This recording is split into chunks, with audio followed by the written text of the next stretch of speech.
The modern life is set up for sitting. Your phone is making your posture slump forward, robbing you of energy, confidence, and upright posture. Your back muscles are designed to be your body's anchor system, keeping your shoulders back, your spine aligned, and your whole structure stable. Pulling heavy objects toward yourself regains this structural support, enabling you to straighten up and build your grip, one of the most important indicators of longevity and strength. Once weekly, I had to train my back, a workout I like to call posterior chain for the upper body, my absolute favorite one. Now, knowing that most people's movement and musculoskeletal problems are derived from poor hip extension ability, I also tend to sprinkle some hip extension within my pull or back workout. Particularly those exercises that can co-activate the hip extensors, the glutes, hamstrings, and the core with the scapular retractors, the back. The posterior chain workout mainly trains the muscles on the back side, which essentially improves your ability to pull heavy objects towards your body. This builds your grip strength, which is a very strong predictor of longevity, and also helps you keep your back straight, straightening up your posture and improving the functionality and strength of your shoulders. So the full multifunctional nature of this workout contains a main compound exercise like a lat pull-down for building your back musculature and strength, single arm rowing, great alternative for maximal unilateral back muscle activation, the hip extension pulley, which trains the ability to pull heavy objects while co-activating and using your hips and core along with the back muscles. The biceps pull, done in a more functional way, incorporating your front shoulders, chest, but also connecting through the hip and the core. Let's warm up. I'd warm up with an elastic band, doing 3 movements to activate my rotator cuff muscles, typically external rotation, shoulder flexion, and a couple of face pulls, all done for 2 quick sets of 10 reps. Then warm the shoulders, thoracic spine, and regain some mobility before training. I'd do some sort of thoracic extension on a foam roller or overhead circles. Now we're good to go.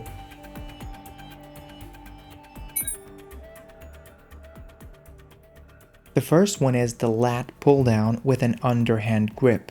This is kind of your main compound exercise of the whole workout, targeting multiple back muscles, increasing grip strength, and can be done for both strength and hypertrophy. It should be the most intense and hard to do out of all,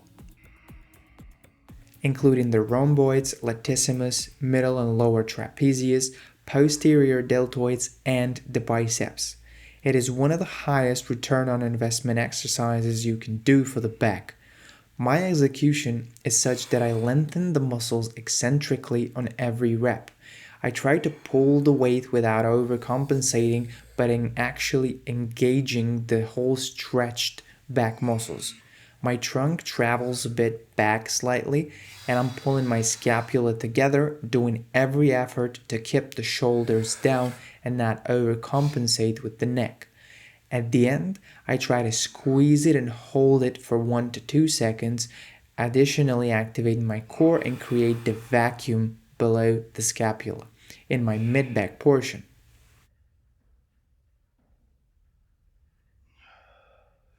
If you already eat clean, lift weights, and wear blue blockers, is there a way to optimize even further? Probably yes.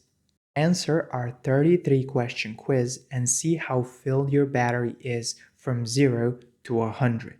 Anything below 90% still has some extra energy left in the tank to be unlocked. The best thing?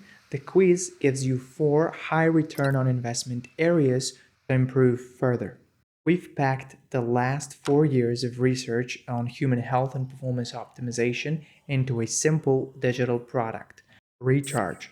11 science-backed ways to go from tired to energetic. A digital set of an ebook, 12 high-quality videos explaining context, and a habit tracker. Scan the QR code or links in the description. See you on the other side. Then I'd hit the unilateral or single arm row with a support on a bench. This is one of the exercises that's the best in really activating a large portion of your back muscles on one side. Positioning on a bench, get my outer foot further away and put 60% of the weight there. This allows me to distribute the weight evenly so I'm at the middle, not on one hip. I'd get around 17.5 to 20 kilogram dumbbell and perform about 8 to 12 slow and controlled reps. At first, I'm pulling in with my scapula, squeezing the shoulder blade back, rotating my hand inward and keeping it up for 1 second. When done slowly, this really activates the lats, the rhomboids, teres major, and lower traps. It feels like micro-tearing these muscles when done in a slow tempo, and it's way more effective this way, increasing time under tension.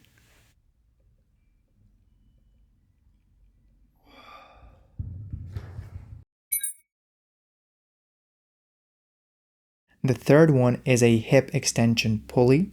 This is a more complex and functional one that requires great technique, with more emphasis on intermuscular coordination, where you have to do things in the correct sequence to get it right. It trains the ability to pull things towards your hips using your hip extensors. The point is to explode through the hips so fast that the pull motion is minimized on the arm but kept at the end point, stabilizing with the core, the hips, and the shoulder retractors. It trains the ability to pull a heavy object, a heavy weight, using your hips, teaching co-activation of muscles like the glutes, the core, and the scapular retractors all at once. This sort of locking in your hip core region or co-activation is an important movement pattern that, when taught, can translate into other movements where you need it most. However, the complexity of teaching is way beyond the scope of this video, so this is just an example. Last one is the biceps pull. It's an extended hip-dominant biceps pull which incorporates a larger muscle mass, including a connection from your hips, core, and the biceps by also engaging your chest and shoulders, similar to what you would do in a fly, but within a biceps curl.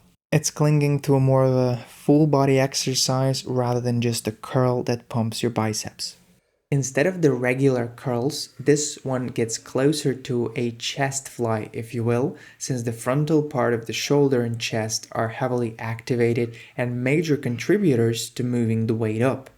So think of pushing with your whole arms, not just flexing your elbows, but actually developing tension in your chest and front shoulders as you try to pull the weight overhead.